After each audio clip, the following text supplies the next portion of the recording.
Salut à tous, c'est Lunaris. Aujourd'hui, le test du vélo à assistance électrique Eleglide City Crosser.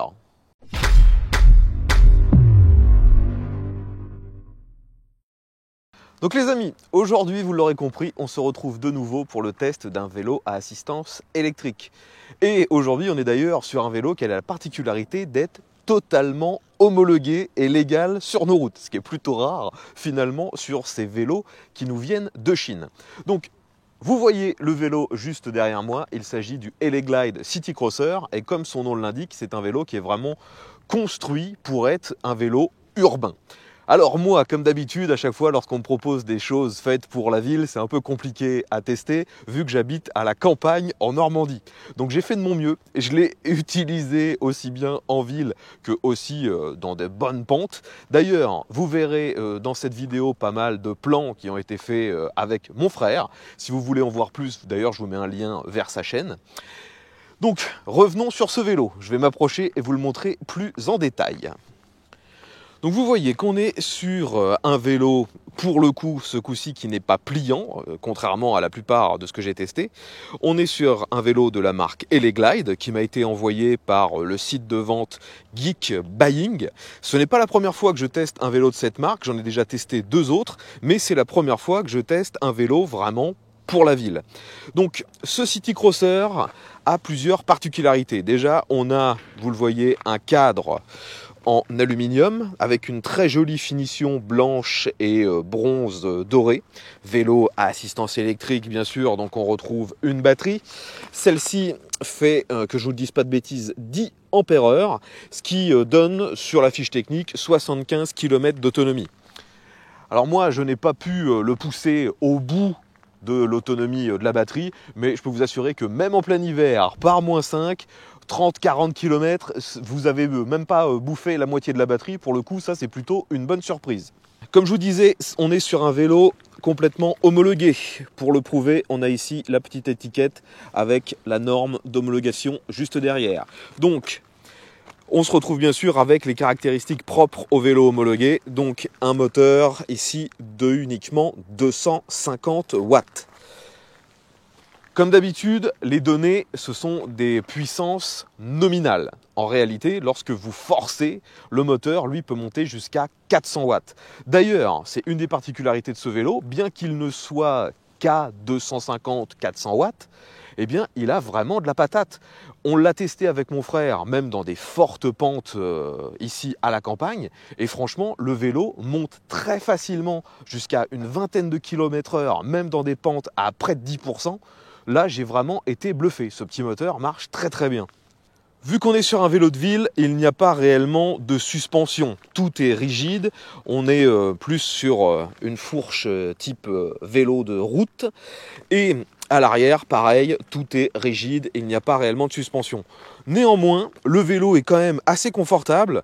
On a des roues assez fines, mais qui permettent quand même de pouvoir emprunter des chemins avec un peu de gravier. Ce sont des roues en 27,5 pouces, si je ne me trompe pas. Et vous voyez que ça fait à peu près la largeur d'un pneu de VTC. Hein. On n'est pas du tout sur les pneus fat bike qu'on pouvait avoir sur d'autres modèles que j'ai testés de cette marque précédemment. Là, c'est vraiment pour la ville. Et de nouveau, le fait d'avoir des pneus relativement fins fait que le vélo est beaucoup plus facile. Et justement, on n'a pas besoin d'une puissance énorme. Là, avec les 250 watts, ça le fait largement. Histoire de vous faciliter la vie, on a quand même quelques vitesses. Donc à l'avant, c'est un monoplateau. À l'arrière, on a 7 vitesses et c'est un dérailleur de chez Shimano, la référence tournée. C'est à peu près la même chose que sur la plupart des autres vélos à assistance électrique. Les commandes sont elles aussi assez simples. Ça fonctionne très bien, mais c'est vrai que on se retrouve finalement assez vite sur le dernier rapport, en 7e. Vu que le moteur est quand même relativement efficace, eh bien, on a l'habitude de se mettre en 7 et de pédaler tout le temps à un rythme assez faible. D'ailleurs, j'ai oublié de le préciser, une des caractéristiques principales de ce vélo, c'est que contrairement à beaucoup d'autres et contrairement aux 3/4 que j'ai pu tester, on n'est pas avec un vélo avec un capteur de pédalage, mais bien avec un capteur de couple. C'est-à-dire que vous allez avoir un pédalage beaucoup plus fluide. Vous avez un capteur qui calcule la force que vous mettez sur les pédales afin de savoir si vous avez réellement besoin d'aide, et dès que vous arrêtez de mettre de la force, l'aide se coupe. Ce capteur est installé de manière totalement invisible vu qu'il est directement à l'intérieur, juste ici. Bon, pour revenir sur des aspects plus techniques, vous voyez que le vélo a des freins à disque. Donc ça devient la norme sur ce genre de vélo assistance électrique. Par contre, on voit bien que c'est un système qui est à câble. J'aurais personnellement préféré un système hydraulique. À l'arrière, on a la même chose, frein à disque à commande par câble. Ça fonctionne bien, c'est suffisant, mais clairement, moi maintenant, une fois qu'on a goûté en fait au freinage hydraulique, c'est assez difficile de revenir en arrière sur du à câble, même si finalement, je le redis, c'est largement suffisant. Au niveau du confort, moi je trouve que c'est plutôt moyen. On a une selle relativement dure, on sent que ce n'est pas fait pour faire de très longs trajets, mais dans une utilisation ponctuelle, comme ça doit très certainement être le cas le plus souvent sur ce genre de vélo de ville, ça suffira largement. Pour continuer sur les paramètres électriques, on a bien sûr de quoi gérer tout ça via un petit écran. Et c'est pour moi un des points faibles du vélo. Vous voyez déjà, l'écran est relativement petit, il y a des boutons, plus, moins. On a de l'autre côté un bouton qui permet l'allumage et ici un bouton pour allumer l'éclairage. Bon, déjà, on a un bouton dédié pour l'éclairage, ça c'est plutôt une bonne chose. Par contre, le problème c'est que les boutons, c'est pas qu'ils fonctionnent mal, c'est qu'ils ont un très mauvais retour. Et quand vous utilisez des gants, eh bien, il y a certains boutons qui sont quasiment inaccessibles. Par exemple, celui pour allumer, où en plus, il faut rester appuyé relativement longtemps. Les infos, vous les voyez, sont assez simples. C'est un écran monochrome. Vous avez le mode sélectionné, donc parmi 6, si on peut dire, parce que ça va du mode 0 jusqu'au mode 5, l'assistance maximale. À côté, votre vitesse, le nombre de kilomètres que vous avez parcouru et l'autonomie de la batterie. Et malheureusement, comme sur beaucoup de vélos à assistance électrique, l'autonomie de la batterie, c'est indiqué uniquement sur une graduation à 5 niveaux et ce n'est pas vraiment fiable. Parce que là, vous voyez qu'il me dit « je suis à fond » alors que je suis sûr qu'il doit rester que à peu près les 2/3 de la batterie. J'ai fait 30 ou 40 km avec, c'est impossible qu'il soit encore à fond. Et je vous le disais, on a le dernier bouton ici pour allumer l'éclairage. Donc tout fonctionne bien, mais ça manque un peu d'infos. J'aurais aimé avoir par exemple la puissance instantanée et avoir des boutons plus accessibles. Autre paramètre bien sûr, l'éclairage. Et l'éclairage sur ce vélo se limite à cette unique lampe à l'avant. Ça n'éclaire vraiment pas grand chose, c'est le même dispositif que sur beaucoup d'autres vélos électriques. À l'arrière, il n'y a rien d'autre qu'un petit catadioptre. C'est dommage, franchement pour un vélo fait pour la ville, je trouve qu'ils auraient vraiment dû intégrer au moins un feu arrière qui ferait aussi office de feu stop. Et selon mes goûts personnels, je trouve vraiment que ce genre de vélo, une fois de plus destiné à la ville, devrait même carrément avoir des clignotants.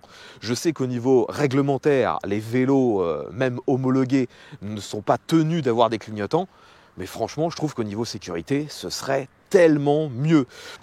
Ensuite, sur les aspects, on va dire, du vélo pratique au quotidien, vous avez, vous le voyez, d'énormes garde-boue avant et arrière qui permettent de ne pas se salir. Et bien sûr, la grosse particularité, aussi bien esthétique que pratique, ce porte-bagages. Donc ce porte-bagages permet d'avoir vos affaires juste devant vous et il est donné pour une capacité maximum de 18 kg.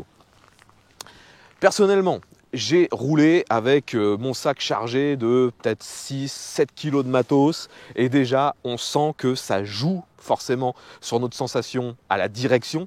Ça rend le vélo un peu plus compliqué, un peu plus difficile. 20 kg, ça me paraît beaucoup, mais bon, avec l'habitude, ça doit le faire quand même.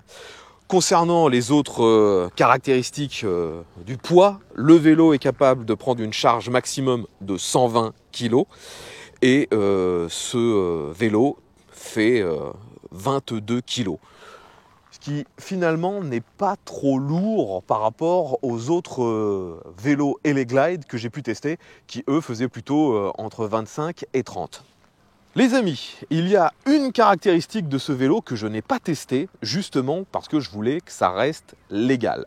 Je vous l'ai dit, c'est un des très rares vélos qu'on m'a envoyé qui est 100% légal. Néanmoins, vu que dans certains autres pays, les règles ne sont pas les mêmes, eh bien, lorsque vous le recevez, vous avez dans la boîte un accélérateur. Et en France, sur un vélo assistance électrique, c'est illégal d'avoir un accélérateur. C'est pour ça que je ne l'ai pas testé. Et la bonne surprise, c'est que finalement, lorsqu'on a un vélo comme celui-ci avec un capteur de couple et non pas un capteur de pédalage, eh bien, à aucun moment, on se sentirait réellement la nécessité d'avoir ce fameux accélérateur. Là, on est vraiment sur un vélo qui s'utilise comme n'importe quel autre vélo classique et vous avez une aide en permanence, qui s'adapte à votre cadence de pédalage, à la force que vous mettez dessus. Et franchement, ça fait que c'est totalement transparent. Quelqu'un qui n'a jamais utilisé un vélo électrique de sa vie, vous lui donnez un modèle comme celui-ci, ça passe tout seul. Il n'y a pas à se prendre la tête, à expliquer aux gens, à leur expliquer qu'il faut être vigilant parfois sur certaines réactions de vélos un peu puissants qui ont des capteurs de pédalage.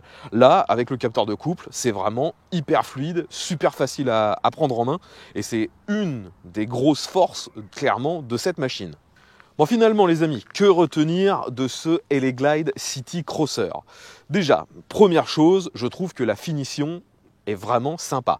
Les deux autres Eleglide que j'ai testés avaient des finitions mat, plutôt banales, assez entrée de gamme. Là, on est vraiment sur une peinture très jolie, brillante, avec des paillettes à l'intérieur. C'est une peinture donc qui est métallisée. Franchement, la finition, je la trouve meilleure.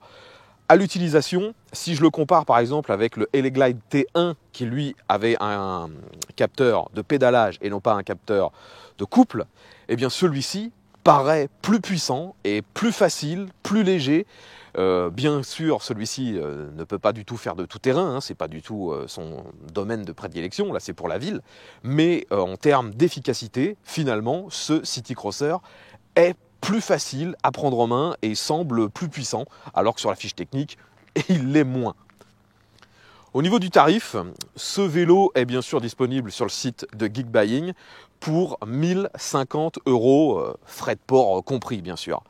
Et finalement, le tarif peut sembler bizarre par rapport aux autres Eleglide, vu que le T1 est un petit peu moins cher.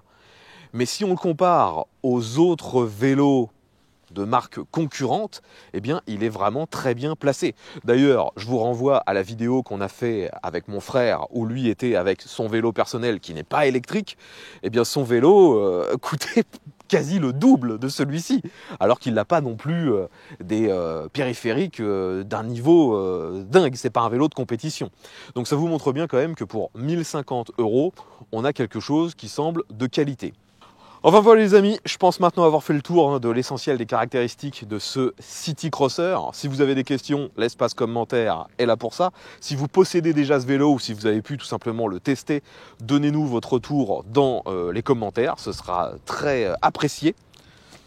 Si ce test vous a plu, s'il vous a semblé utile, n'oubliez pas de mettre un petit pouce vers le haut, de le partager sur les réseaux sociaux. Abonnez-vous vu qu'il y aura très bientôt de nouveaux tests de ce genre. Je vous dis V à tous et bien sûr à la prochaine.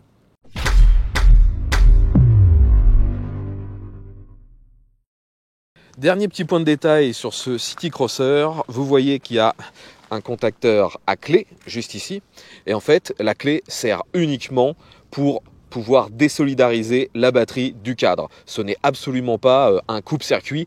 Quelqu'un qui n'aurait pas les clés peut parfaitement allumer le vélo et partir avec.